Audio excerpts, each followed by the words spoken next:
Good morning, live from New Delhi. You're watching DD India News Hour, India's voice to the world. I'm Shubhendu Ghosh, coming up in the next hour. Donald Trump says US has totally obliterated every military target on Iran's Kharg Island as West Asia conflict enters third week.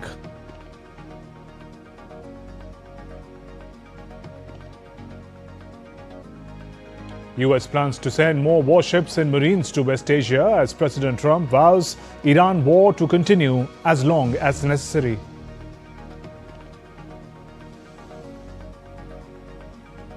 India condoles loss of lives of 2 Indian nationals in Oman, 10 others injured in a drone attack in Sohar amid the ongoing conflict in West Asia. Prime Minister Narendra Modi to dedicate to the nation various projects at Silchar on second day of Assam visit to also inaugurate and lay foundation of development projects in West Bengal's Kolkata.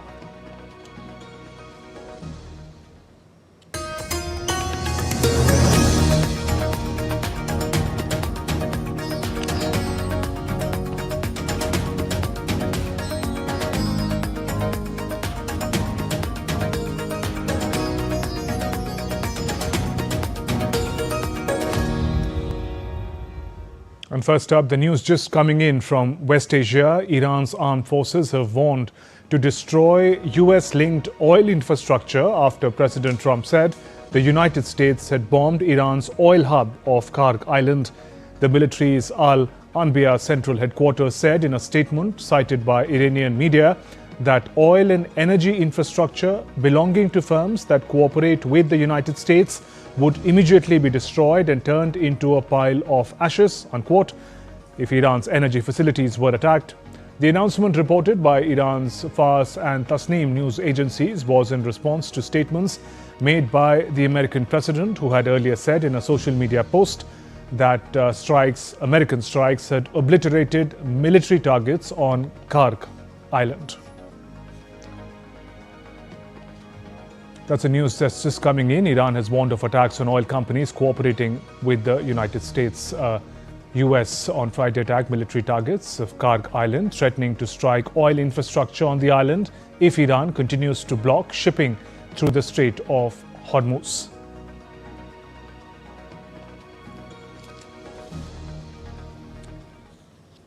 The United States on Friday attacked military targets on Iran's main oil hub of Kharg Island, threatening to strike oil infrastructure on the island if Iran continues to block shipping through the Strait of Hormuz. President Donald Trump said the United States had carried out strikes against every military target, he says, on Iran's Kharg Island. Trump further says, and I quote, "For reasons of decency, I have chosen not to wipe out the oil infrastructure on the island," unquote. Trump had also warned to hit the island's oil infrastructure if Tehran did not allow passage for ships via the strategic Strait of Hormuz, through which a fifth of global crude oil and liquefied natural gas normally passes. Kharg Island has been thrust into the global spotlight because it is regarded as one of Iran's most sensitive economic targets. The terminal accounts for around 90% of the country's crude exports and has a loading capacity of around 7 million barrels of crude per day. US Defense Secretary Pete Hegseth has previously refused to rule out deploying American ground forces in Iran, but said US won't get bogged down in the country. So let's find out what is Kharg Island. It is a small, strategically vital Iranian island in the northern Persian Gulf, primarily known as the country's main terminal for oil exports. Let's take a look at the key characteristics, historical significance and the recent geopolitical status of this island. Iran, the third largest producer in Organization of Petroleum Exporting Countries, handles approximately 90% of the crude exports, Iran's crude exports. The island pumps about 4.5% of global oil supplies, with output of about 3.3 million barrels per day of crude, plus 1.3 million barrels per day of condensate and other liquids. Due to its critical economic and military importance, it is heavily guarded by Islamic Revolutionary Guard Corps, and access for civilians is strictly restricted to this island. The island collects oil coming by pipeline from Iran's largest producing fields, including Ahvaz, Marun and Kasharan. It is one of the few islands in the Gulf with its own natural freshwater supply. On March 13, 2026, the United States announced it had bombed military installations on the island as part of the ongoing conflict.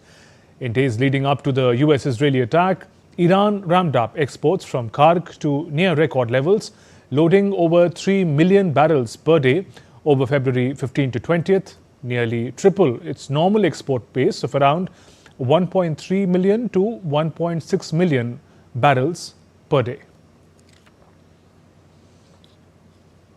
And more news coming in from West Asia. Drone attack has taken place on US embassy in Baghdad. That's the news we are breaking at this hour. According to the Iraqi security sources, the drone hit the US diplomatic area in Baghdad. The Associated Press AP news agency is reporting that Iraqi officials say a helipad at the American embassy in Baghdad was hit by a missile. Meanwhile, Qatar has said on Saturday it intercepted 2 missiles after blasts were heard in capital Doha. Authorities say they had evacuated some key areas. Saudi Arabia's Ministry of Defense also said latest drone to be intercepted and destroyed was in the east of the country. The news just breaking in. Debris falls in central Dubai after aerial attack had been intercepted. Iraqi security says that drone attack takes place on American embassy in Baghdad. That's Iraq.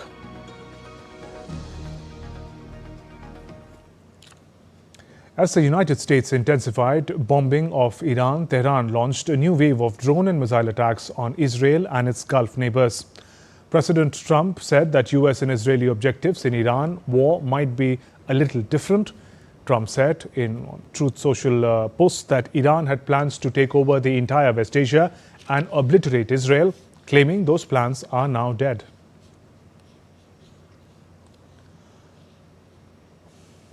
Trump also announced that US Navy would soon begin escorting tankers through the Strait of Hormuz, but offered no specific timeline. When asked how long the war might last, Trump declined to estimate, stating it will be as long as it's necessary.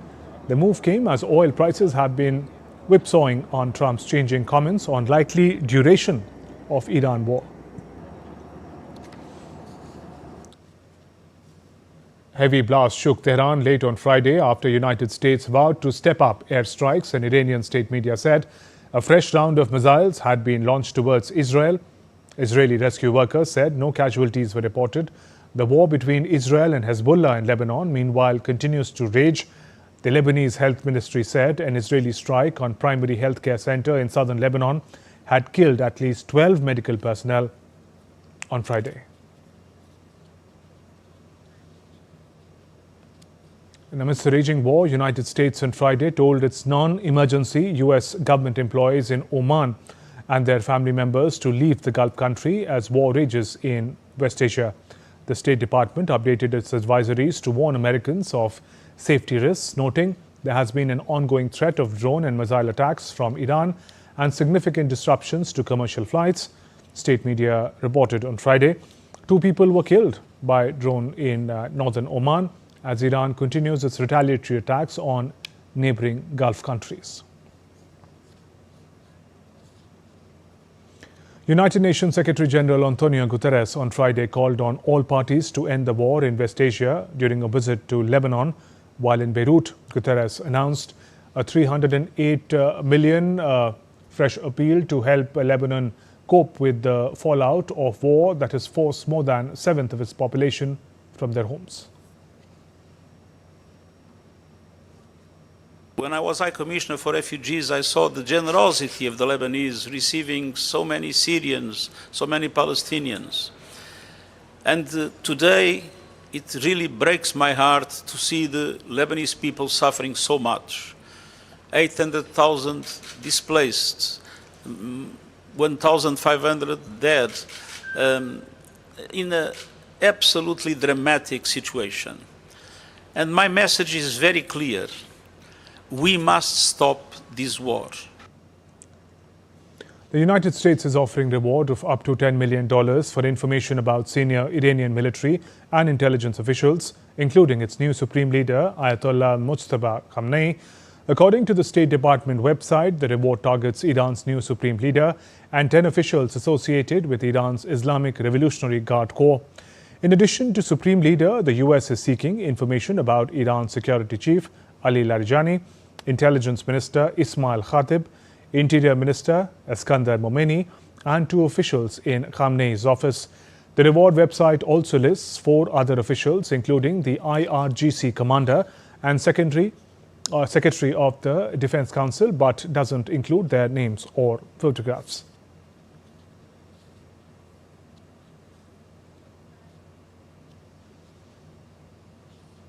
And for more on the war raging in West Asia, joining us is DD India correspondent Vinod Kumar, live from Dubai.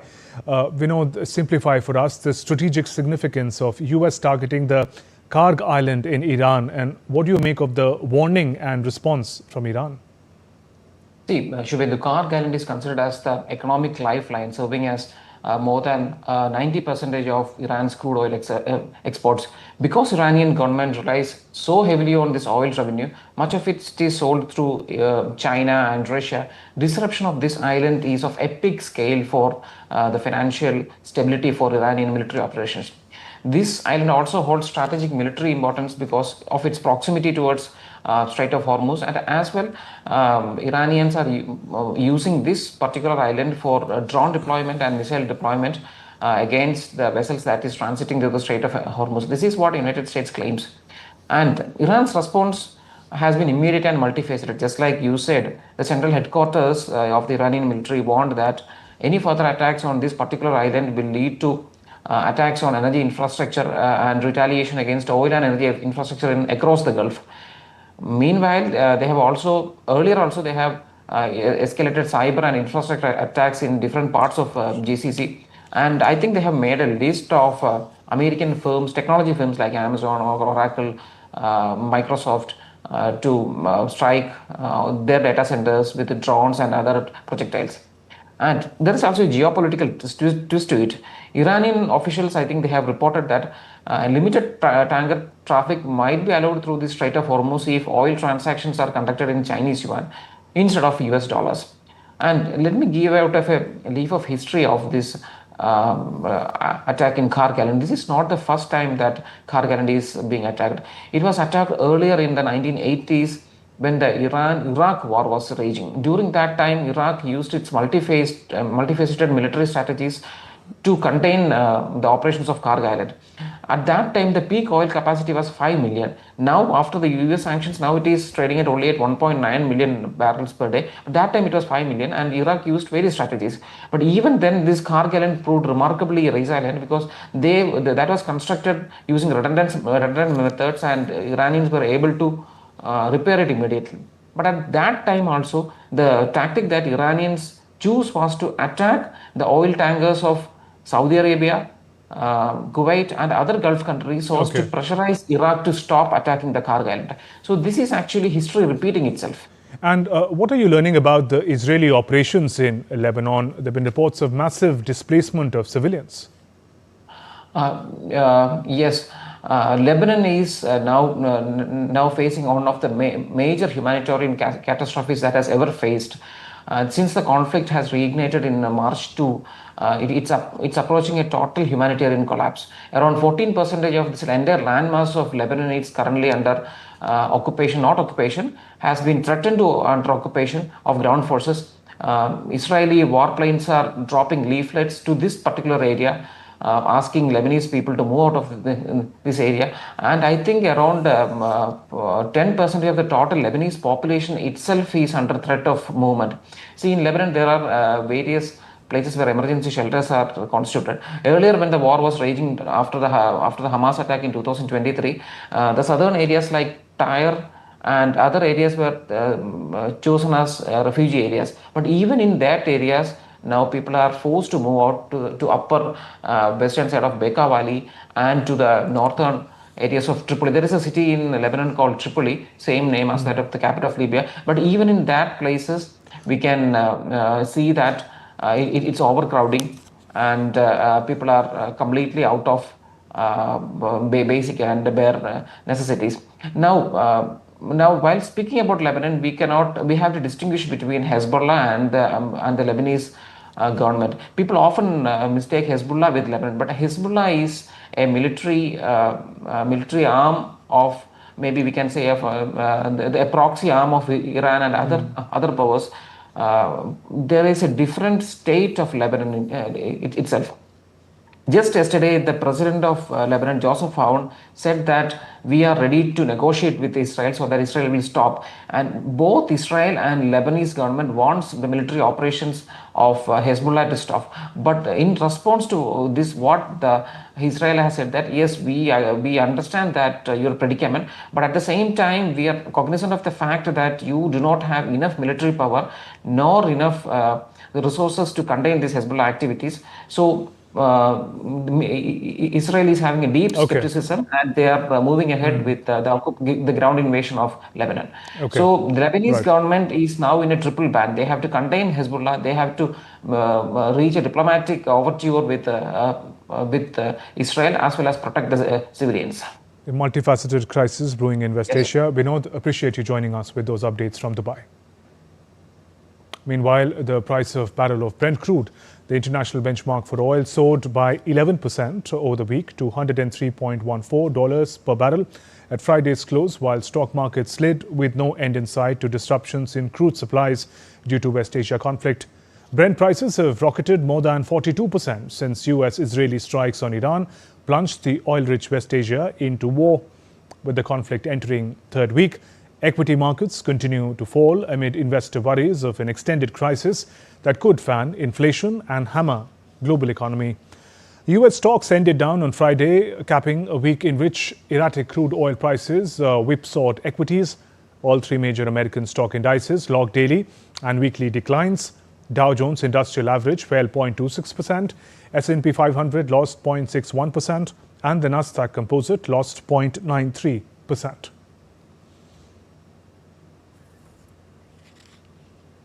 The Trump administration has said on Friday it expects early deliveries of oil from U.S. Strategic Petroleum Reserve to reach the market by the end of next week as part of an effort to combat energy price spike since the start of West Asia conflict.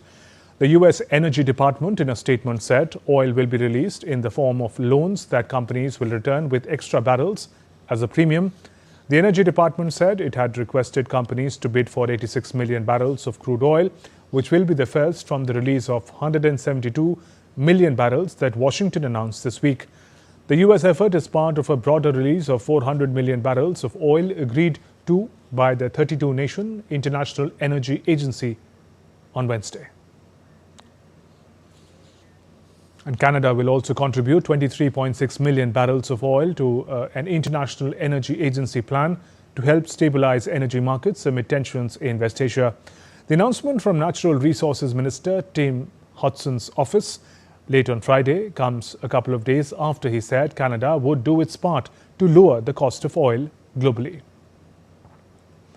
IEA on Wednesday agreed to release record 400 million barrels of oil from strategic stockpiles held by member nations to combat a spike in prices since the start of the US-Israeli military operation on Iran.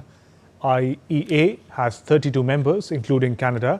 Its reserves were established in 1974 after the Arab oil embargo, and member countries currently hold more than 1.2 billion barrels of public emergency oil stocks, with further 600 million barrels of industry stocks held under government obligation. External Affairs Ministry of India on Friday expressed condolences on the loss of lives of two Indian nationals in an attack in Oman's Sohar amid the ongoing conflict in West Asia. Ministry of External Affairs spokesperson Randir Jaiswal in a social media post said several other Indian nationals were also injured in the said drone attack. Expressing deepest condolences to the families of the deceased, MEA said Indian mission in Oman is in touch with the local authorities as well as employer company and is extending all possible assistance. Air India and Air India Express will together operate a total of 80 scheduled and non-scheduled flights to and from West Asian region today. The two carriers continue to operate their respective scheduled services to and from Jeddah and Muscat on Saturday, operating a total of 10 flights to and from Jeddah. Air India Express operating 8 scheduled flights to and from Muscat. Additionally, Air India will operate 1 round trip from Delhi and 2 round trips from Mumbai to Jeddah, while Air India Express will operate 1 flight each from Kozhikode and Mangaluru to Jeddah and back. Air India Express will also operate its scheduled services to Muscat, including 1 round trip each from Delhi, Kochi, Kozhikode and Mumbai. In addition to the scheduled services, Air India and Air India Express would operate a total of 62 non-scheduled flights to and from United Arab Emirates and Saudi Arabia, subject to availability of slots and other prevailing conditions at the departure stations at the time. These flights are being operated with the requisite permission from relevant Indian and local regulatory authorities. And for more on how the conflict in West Asia is impacting India, joining us is DD India correspondent Akhilesh Suman from New Delhi. Akhilesh, take us through India's key concerns over disruptions at Strait of Hormuz at present. Actually, as you know that more than 2 dozen, ships are stranded in the Strait of Hormuz. One such ship has left from the Hormuz, and we are getting from our sources that 2 more have been allowed by Iranians to go through that Strait of Hormuz. So in that situation, you can say that 3 ships will be passing from the Strait of Hormuz. One has successfully passed. So in that situation, I think that India's diplomacy is working quite, well in the situation that Iran has declared that no ships should pass from the Strait of Hormuz. But now they are allowing Indian ships. And yesterday, the Iranian ambassador to India, he has declared that India is our friend and we will do whatever is possible in this situation. So I think that now the whole area might be good for us in a way that Iran will help pass our ships from that area. That's a big development, Akhilesh. If you could confirm that, has Iran made special provisions for Indian vessels to pass through the Strait of Hormuz while the others are disrupted? We should not tell about others because we don't know that every country is talking to Iran separately, and it is not good for anyone to say that who will be passing through that strait. But yes, India has been talking frequently. 3 times External Affairs India Shankar talked to his counterpart in Iran. Prime Minister Narendra Modi also talked to the Iranian President Pezeshkian. So in that situation, I think that both have decided that there should be a situation when India and Iran both are BRICS countries. India is the chair of BRICS. So in that situation, I think that Iran might be thinking, and that is how Iranian ambassador to India has declared yesterday that we will do everything possible for Indian ships to pass through that area. So I think that LPG solution might be coming from that day because that is the area from 90% of our imports from that area of LPG comes through that route. So that is in a way that positive signal. Other than that, what Mr. Trump will be doing in that area, whether America will put its navy to secure that area or not, that is we will see. But Mr. Trump has announced yesterday that he will secure the area, he will send his navy, and he has also bombed one island near that. So I think that let us see that. And with multiple flights planned from West Asia by India, how is the movement of people hoping to return? That movement expected to improve from the larger conflict zone? It's also quite a difficult task because Iranians have been telling, in our correspondence with Iranians, they have been telling that we are not targeting any civilian place in either in UAE or in Emirates or in Bahrain, anywhere. Accidentally, some mishap might have taken place. So I think that Indian airlines are quite sure that they can take the flights, and I think Iranians have given a signal that they will not target the airports. So that is the situation that our people might be coming. There are every day some flights are coming from that area. And I think that this will smoothen whoever is stranded at the airport, who had already bought the ticket, they will be given priority and they are being given the priority. And after that, if some people wants to get themselves away from those Middle Eastern countries, then they will be having the third priority. So this is how, the evacuation process is. Actually, it is not an evacuation process. It is a process that whoever are stranded in that area, they are being taken back to India. Yeah. Okay, there, Akhilesh, thank you for joining us with those inputs on developments in West Asia.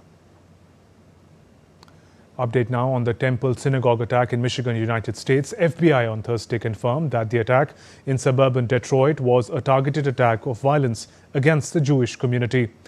As authorities work to uncover the motive behind the incident, FBI officials say assailant identified as Ayman Muhammad Ghazali, a 41-year-old resident of Dearborn Heights, Michigan, had no prior criminal record or history of FBI investigations.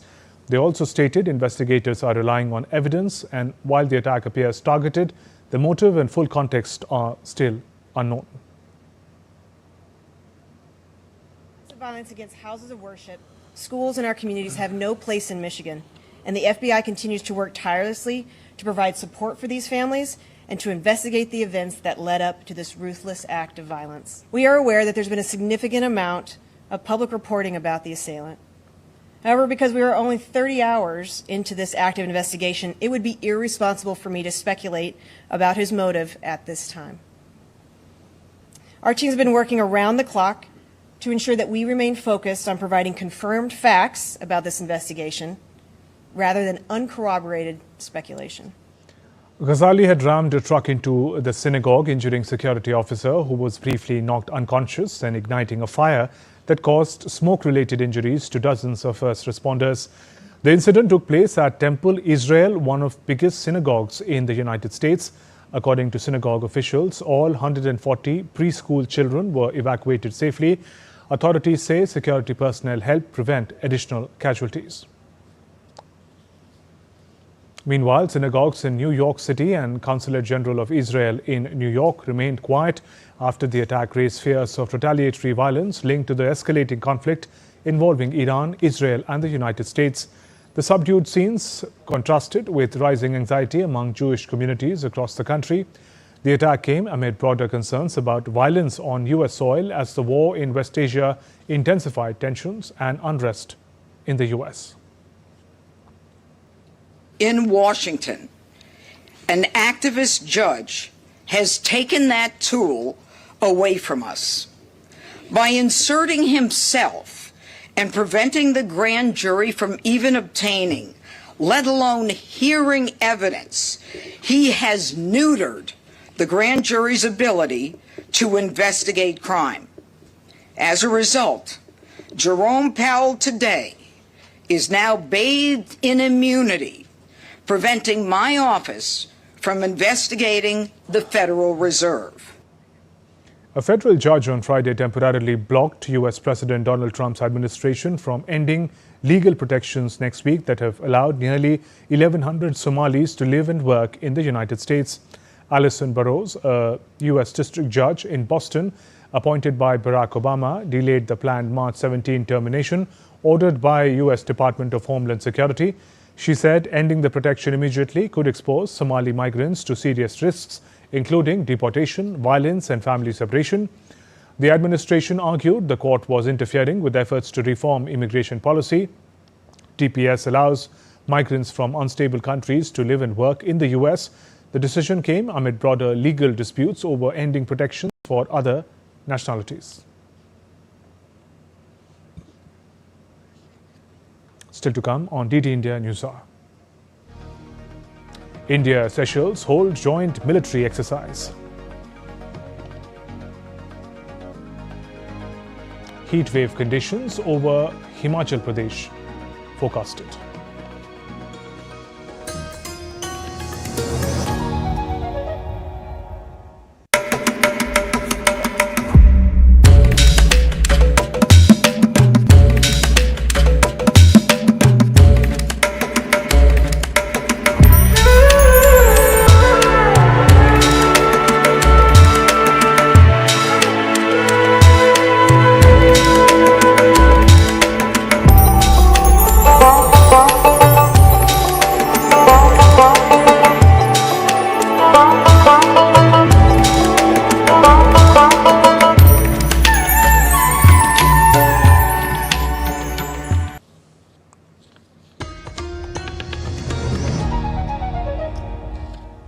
Welcome back. You're watching DD India News Hour. I'm Shubhendu Ghosh. Our top stories.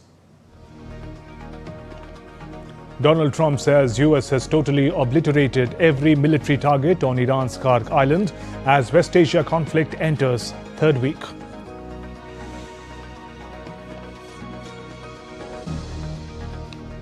US plans to send more warships and marines to West Asia as President Trump vows Iran war to continue as long as necessary. India condoles loss of lives of 2 Indian nationals in Oman, 10 others injured in a drone attack in Sohar amid ongoing conflict in West Asia. Prime Minister Narendra Modi to dedicate to the nation various projects at Silchar on second day of Assam visit, to also inaugurate and lay foundation stone for several development projects in West Bengal's Kolkata. Prime Minister Narendra Modi on second day of his Assam visit will perform the Bhumi Pujan of Shillong-Silchar corridor. The 166-kilometre greenfield 4-lane access control expressway will significantly improve connectivity between Meghalaya and Assam. The project will reduce the distance between Guwahati and Silchar and cut travel time from 8.5 hours to about 5 hours, boosting economic growth and cross-border trade in the region. PM Modi will also perform Bhumi Pujan for the Phase 1 of elevated corridor from Trunk Road near Capital Point to Rangirkhari Point in Silchar. The project will improve connectivity with neighbouring states such as Mizoram, Tripura and Manipur and contribute to economic development of Barak Valley. Additionally, Prime Minister will lay the foundation stone for a new College of Agriculture at Patharkandi in Karimganj district.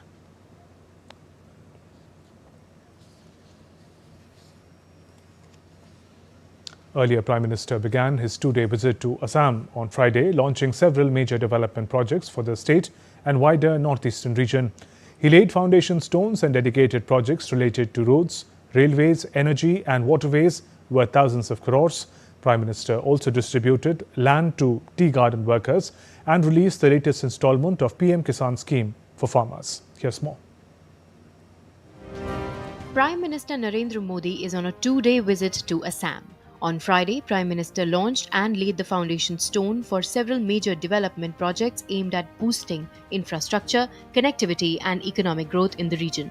PM Modi also laid the foundation stone of a major state road infrastructure network worth over 3,200 crore rupees. 6 additional road projects were also launched in the Bodoland Territorial Council area.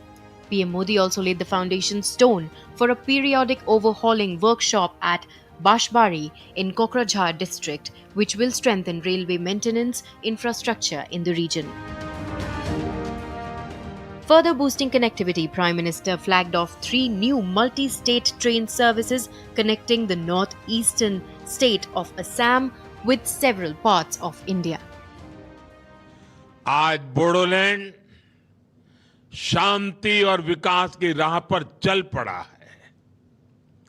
आज असम शांति और विकास का नया अध्याय लिख रहा है।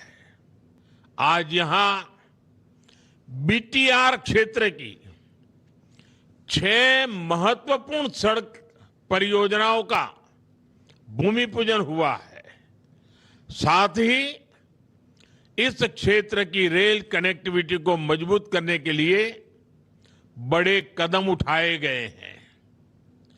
यहां बनने वाली रेलवे की वर्कशॉप इस क्षेत्र को लॉजिस्टिक्स का एक बड़ा सेंटर बनाने वाली है।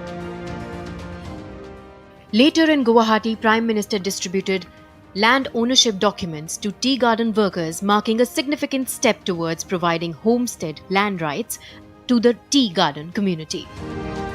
Prime Minister also dedicated the Kopili hydroelectric project to the state, which will boost clean power generation in the region. Prime Minister Modi also inaugurated several key energy infrastructure projects, including the capacity enhancement of the Numaligarh-Siliguri project pipeline and Phase 1 of the Northeast Gas Grid. Major railway electrification projects across Assam were also dedicated to the nation, enabling faster and environmentally sustainable train operations. Prime Minister Modi also inaugurated the PM Ekta Mall in Guwahati, envisioned as a major commercial hub promoting one district, one product items, GI tag products, handicrafts and handloom goods from across the Northeast. Bureau Report, DD India. During his West Bengal visit, Prime Minister Narendra Modi will inaugurate and lay foundation stone for multiple development projects in Kolkata on Saturday. In a major boost to road infrastructure in the region, Prime Minister will inaugurate and lay the foundation for several national highway projects with a combined length of more than 420 kilometers. These projects are expected to enhance road safety, reduce travel time, ease congestion, improve regional connectivity and promote tourism and boost economic growth in the region. During the visit, Prime Minister will also inaugurate and lay the foundation for several shipping and port-related projects. Prime Minister will also inaugurate 6 redeveloped railway stations in West Bengal under Amrit Bharat station scheme.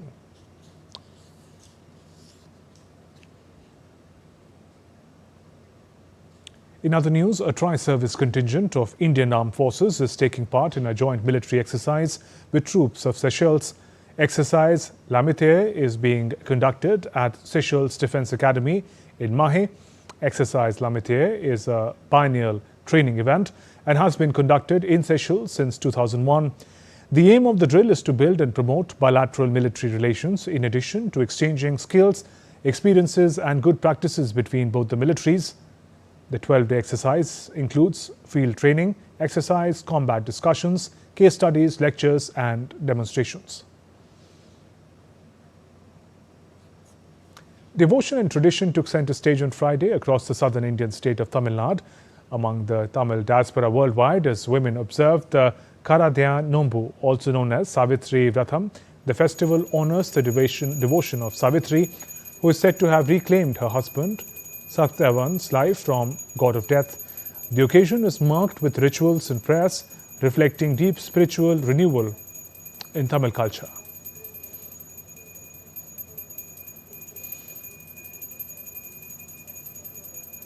Some weather news. The India Met Department has forecast heat wave to severe heat wave conditions over Himachal Pradesh.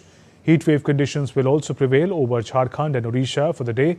IMD has predicted hot and humid weather over Kerala, Mahe, Konkan and Goa. Arunachal Pradesh, Assam and Meghalaya are likely to experience heavy rainfall today.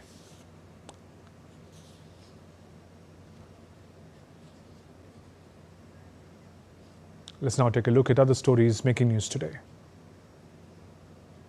A mild earthquake measuring 3.2 on the Richter scale struck the Kinnaur district of Himachal Pradesh late on Friday night. According to official data, the tremor occurred at about 11:19 p.m. IST. Earthquake originated at a shallow depth of about 5 kilometers. Haryana Chief Minister Naib Singh Saini inaugurated the vibrant Vasant Utsav in Panchkula, celebrating the arrival of spring season with cultural performances, exhibitions and public participation. The festival witnessed large turnout of residents, artists and visitors who gathered to enjoy colourful cultural programs, traditional music and dance performances.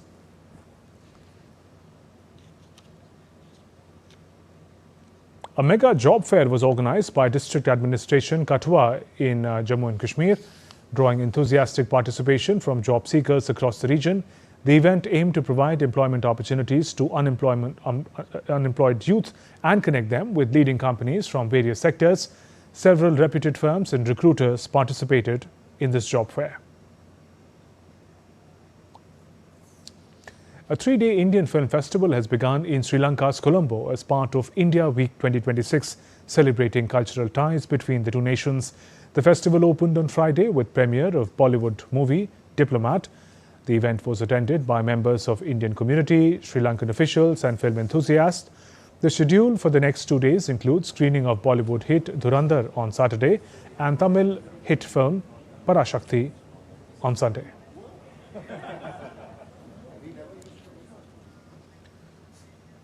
Still to come on DD India News Hour. Meta planning sweeping layoffs as AI costs mount.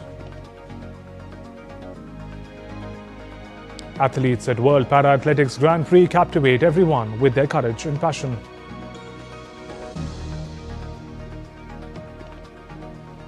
and it's the birth anniversary of Albert Einstein.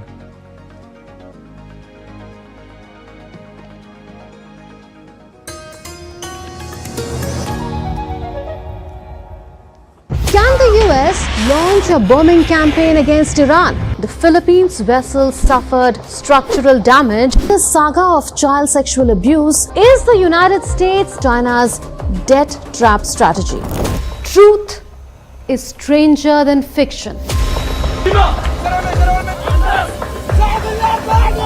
But sometimes hard to uncover.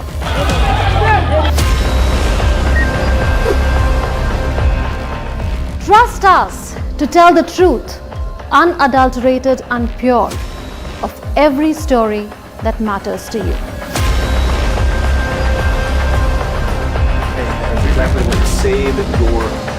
You read between the lines, cut the clutter, and connect the dots to get you the full picture. Watch Connecting the Dots at these times with me, only on DD India. Welcome to DD India, where a billion voices unite, connecting viewers to the stories that matter.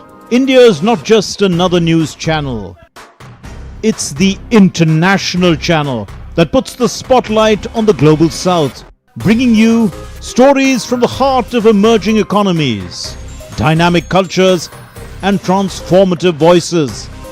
As the international news channel of India's public broadcaster Prasar Bharati, DD India delivers high-quality content from every corner of the globe, focusing on the stories that shape our future. We don't just report news. We connect you to India's voice in the global narrative. From current affairs to culture, from economic growth to sustainable development, and the ever-evolving world order, DD India gives you a comprehensive view of the world around us. Stay connected, stay informed, and embrace the stories that shape our lives. DD India, India's voice to the world. Near the heart of India, a land filled with surprises. In the mighty force of your waters, you hold the deepest secrets that take us back in time. When it's said that the gods walk this land, this is where we feel the warmth of your faces. See hands that mold life. While embracing change, you grow. In you.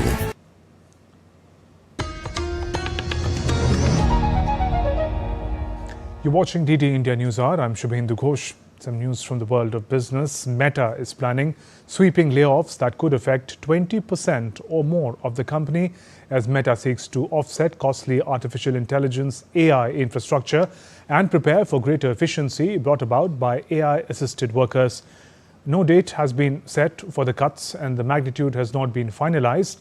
If Meta settles on the 20% figure, the layoffs will be the company's most significant since the restructuring in late 2022, when the company laid off some 11,000 staff members.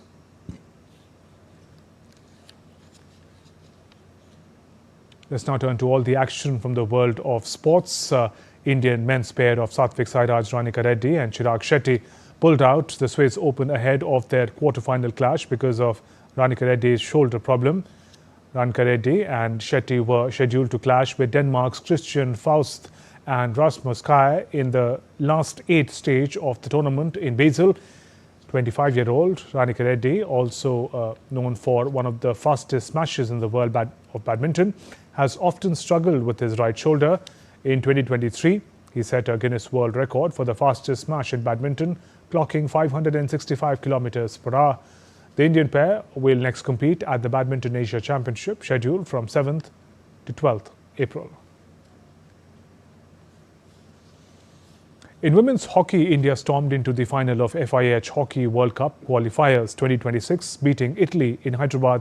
India punched their ticket to the World Cup with a 1-0 win over Italy in second semi-final on Friday, setting up a title clash against England. Both the teams have remained unbeaten on their way to the finals. India's 22 circle entries, 9 penalty corners and 8 shots on target resulted in just 1 goal. But it proved to be the differentiator at the end. The Indian backline played out its skin to defend the thin lead against a resolute Italian team that threatened enough but had nothing to show for it in the end. The game's only and all-important goal took 40 minutes to come when Manisha Chauhan struck off a penalty corner to put India ahead. Italy came close to scoring the equalizer with penalty corner in the dying minutes, but India's goalkeeper Bichu Devi was alert to the danger. Italy's chances of qualifying for the World Cup now depends on a victory over Scotland in the 3rd-4th place playoff.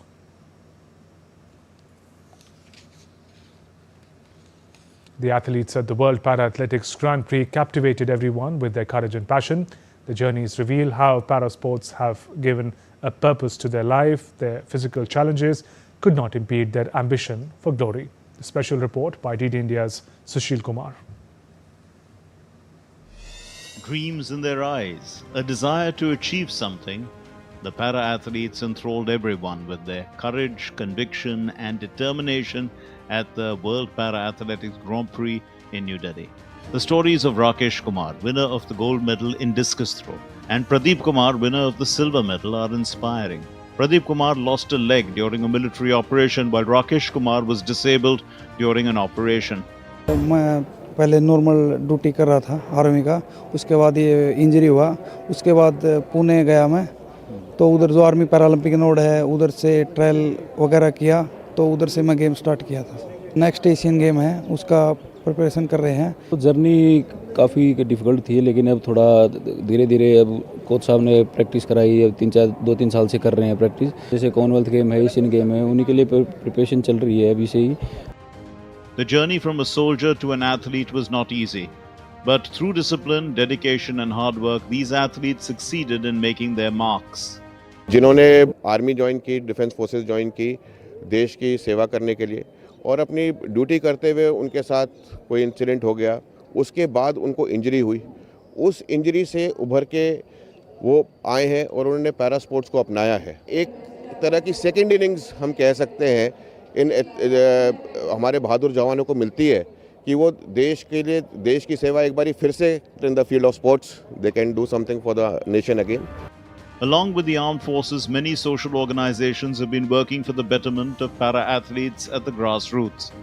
Para sports वाकई में अब जो क्रांतिकारी तरीके से अब दूसरे शहरों में भी जा रहा है, और कई सारी फाउंडेशंस और हमारी foundation doctor Sarin care foundation ग्रामीण इलाकों में भी जो महिलाएं दिव्यांग है और पुरुष भी दिव्यांग है, उनको नए नए स्पोर्ट्स आ रहे हैं पैरा में, उनको धीरे धीरे सिखाते भी हैं, प्लस कोचिंग के साथ में रिहैबिलिटेशन भी देते हैं। An ecosystem has been created in the country for the development of para sports, which is a boon for the specially abled athletes. Shishil Oja's report, DD India, Delhi. Ship INS Sudarshini arrived at the historic port of Valletta, Malta on 12th March, marking a significant milestone in a landmark trans-oceanic expedition, Locayan 26. The visit underscores the deep-rooted maritime ties between India and Malta and represents an important leg of the ship's ambitious 22,000 nautical mile global voyage. The arrival at Valletta follows a successful transit through the Suez Canal and recent port call at Alexandria. The High Commissioner of India to the Republic of Malta noted that the presence of INS Sudarshini in Malta serves as a powerful symbol of the vision of Mahasagar, reinforcing maritime cooperation while fostering people-to-people connections. INS Sudarshini is currently in the second month of her voyage, which commenced at Kochi on 20th January this year. Following the visit to Malta, the ship will sail towards the French coast to participate in the Escalates Maritime Festival, where she will proudly represent India alongside some of the world's most celebrated tall ships.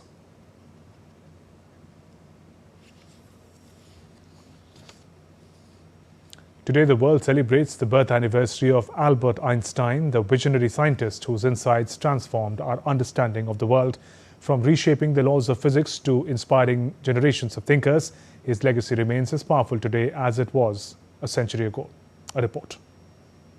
We know the hair, we know the tongue. We know the formula that changed everything in the world of physics. But beyond the posters and the pop culture memes lies the man who taught us how to see the invisible. Today, on his birth anniversary, we look back at the clerk who rewrote the laws of the universe, and that is none other than Albert Einstein. Born in Ulm, Germany, on March 14th, 1879. Einstein wasn't a child prodigy by traditional standards. It was a compass gifted by his father that first sparked the fire, a realization that something invisible was pulling the strings of the physical world. A technical assistant at a Swiss patent office went on to publish 4 papers in 1905 that shattered 200 years of scientific dogma. He proved that light was both a wave and a particle. He proved atoms existed, and then he dropped the most famous shorthand in history, E equals mc squared. In those 5 symbols, he revealed that energy and matter are just 2 sides of the same coin. The atomic age had found its architect. But Einstein wasn't done. He looked at gravity, Newton's great pull, and saw something different. He saw a curve. His general theory of relativity proposed that space and time are a single fabric, wrapped by the weight of stars and planets. The man who is widely recognized as the father of modern physics won a Nobel Prize in Physics in 1921 for his remarkable contributions to the field. Einstein received honorary doctorate degrees in science, medicine, and philosophy from many European and American universities. He gained numerous awards in recognition of his work, including the Copley Medal of the Royal Society of London in 1925 and the Franklin Medal of the Franklin Institute in 1935. Einstein passed away in 1955 in Princeton, New Jersey, but he never truly left us. From the GPS in your pocket to the discovery of gravitational waves and black holes, we are still living in Einstein's universe. On his birthday, we don't just celebrate a man of the past, we celebrate the curiosity that defines our future. Because as long as we look at the stars and wonder why, Albert Einstein lives on. That's all in this edition of DD India News Hour. Let us know your thoughts on the news of the day. For those on the go, you can get all the latest news and updates from India and across the world on DD India mobile app. This app is available on both Android and iOS. Scan the QR code on the screen to download now. And we'll be back with more news as it breaks here on DD India. I'm Shubhendu Ghosh from all of us here in Delhi. Thanks for watching DD India News Hour. Namaskar.